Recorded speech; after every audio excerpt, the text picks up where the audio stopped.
ایک حدیث میں حضور نے فرمایا کہ قیامت کے دن سب سے پہلے 3 اشخاص کا معاملہ پیش ہوگا۔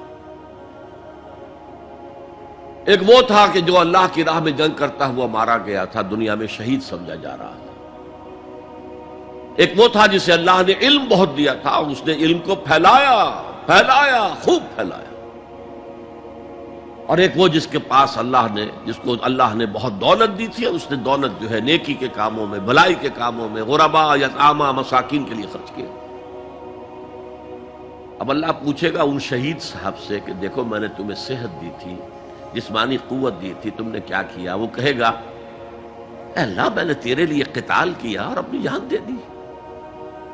اللہ فرمائے گا کذبتا، تو نے جھوٹ بولا، انک قد قاتلت لأن یقال جریء، تو نے تو یہ جنگ میں حصہ لیا تھا اس لیے کہ تیری شجاعت کا ڈنکا بج جائے، تیری جرأت کی شہرت ہو جائے۔ وقد قیلا، وہ کہا جا چکا، اب یہاں تمہارے لیے کچھ نہیں ہے۔ اور فرشتوں کو حکم ہوگا اور اوندے منہ گھسیٹتے ہوئے اس کو جہنم میں ڈال دیں۔ یہی حشر ہوگا اس عالم کا، تو نے وہ نیکی کا کام کیا تھا، لأن یقال عالم، کہا جا چکا دنیا میں، ڈنکا بج چکا تمہاری شہرت کا۔ اب اس میں نوٹ کیجئے، اگر کسی عالم کے علم کا ڈنکا بج جائے، اس کی اپنی نیت وہ نہیں تھی تو اس کے اندر کوئی خرابی نہیں ہے۔ یہاں معاملہ نیت کا ہے۔ اگر نیت یہ ہو کہ میرے علم کی شہرت ہو جائے، میرے ہاتھ چومے جائیں، مجھے نذرانے پیش کیے جائیں، تو پھر وہی حشر اس کا ہوگا کہ اوندھے منہ گھسیٹ کر جہنم میں ڈال دیا جائے۔ یہی حشر اس سخی کا ہوگا جس نے سخاوت کی تھی، جس کی سخاوت کے ڈنکے بج گئے تھے، اس کا بھی یہی حشر ہوگا۔ تو انما الاعمال بالنیات، 3 اشخاص آئے، انہوں نے حضور کی ازواج مطہرات سے معلوم کیا آپ رات کو کتنا وقت نماز میں لگاتے ہیں، آپ مہینے میں کتنے نفلی روزے رکھتے ہیں۔ اب جو کچھ انہیں بتایا گیا، حضور کی زندگی کھلی کتاب تھی،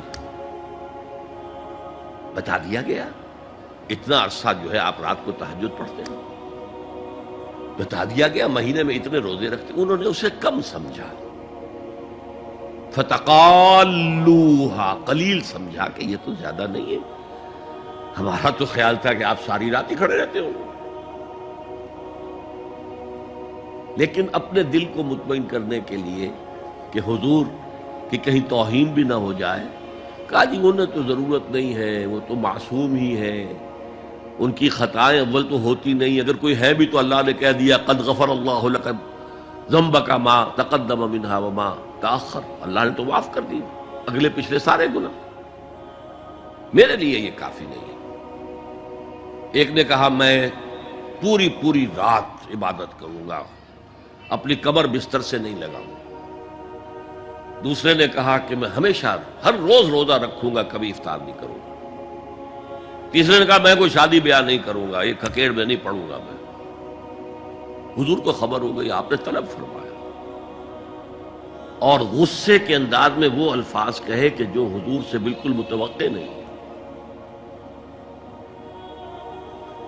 واللہ انی لاتقاکم واخشاکم، خدا کی قسم میں تم سب سے زیادہ متقی ہوں اور سب سے زیادہ اللہ سے ڈرنے والا ہوں،